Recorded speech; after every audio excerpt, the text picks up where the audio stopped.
C'est intéressant de voir dans ces séances d'incertitude comment les niveaux techniques jouent également. Bonjour Romain, depuis Bourse Direct. Bonjour Guillaume. Là on a un CAC 40 en baisse de 0,4%. Comment sentez-vous Romain les forces en présence dans le marché ? Bien, les forces, elles se sont un petit peu neutralisées depuis quelques jours. Si on avait connu un petit peu de pression baissière, les acheteurs ont un peu repris la main. On est au cœur d'une semaine technique qui se tiendra vendredi. Ça joue aussi sur le phénomène. On sait aussi qu'on a testé récemment des niveaux de support sur lesquels le niveau de couverture rehaussé un peu en Europe notamment avait permis de rebondir un tout petit peu, en tout cas de ne pas les enfoncer. On s'en éloigne pas beaucoup.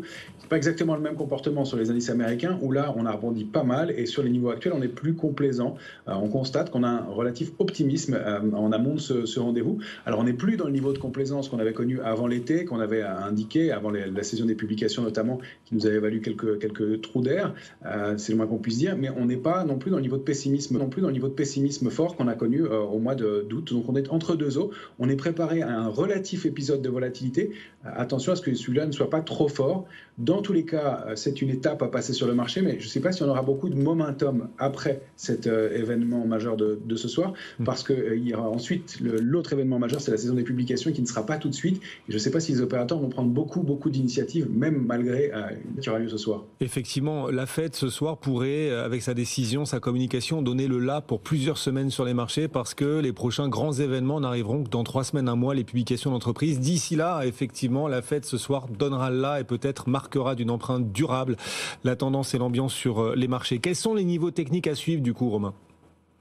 Bien, si on regarde le DAX, il est calé pile sous un niveau de réactivation haussière, c'est 18 794 points. Si on réussit à s'installer en clôture au-dessus, on a des chances de continuer, de poursuivre un peu à la hausse, un mouvement de 2-3%, pourquoi pas. Sur le S&P, c'est 5 638, on est juste en dessous pour l'instant.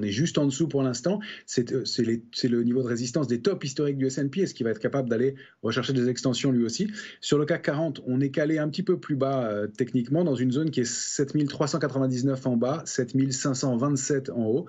On est pile au milieu de cette zone de congestion. Et si on en sortait, on aurait des possibilités d'extension en direction de 7667, 7712 sur le CAC 40 à la revanche, sous 7400 points. Donc, on pourrait accélérer en direction de la zone 7263, 291. Attention, c'est notre alerte de moyen terme, ce niveau-là. On pourrait le tester une fois encore. Sur ce niveau-là, il y a de la protection dans les portefeuilles. En deçà, ça pourrait accélérer un peu brutalement. Antoine. Oui, parce qu'on a eu une petite rupture de signal, mais tout va bien. Imerys, on regarde ça parce que le titre est en forte hausse. D'ailleurs, il rattrape un sacré terrain. Il a connu un mois un petit peu tumultueux, ce titre Imerys. Quels sont les signaux techniques qui se dégagent, Romain ? Mais peut-être un signal d'achat sur Imerys, effectivement, c'est un titre qui évolue en fait sans tendance depuis novembre 2020 au sein d'un grand trading range, 24,08 en bas, 36,16 en haut. Il a échoué à déborder ce niveau de résistance majeur et à sortir de ce range au mois de juin dernier. Et là, il s'arrête et c'est intéressant pour la deuxième fois de l'été sur le niveau de 28,56, un niveau de support majeur.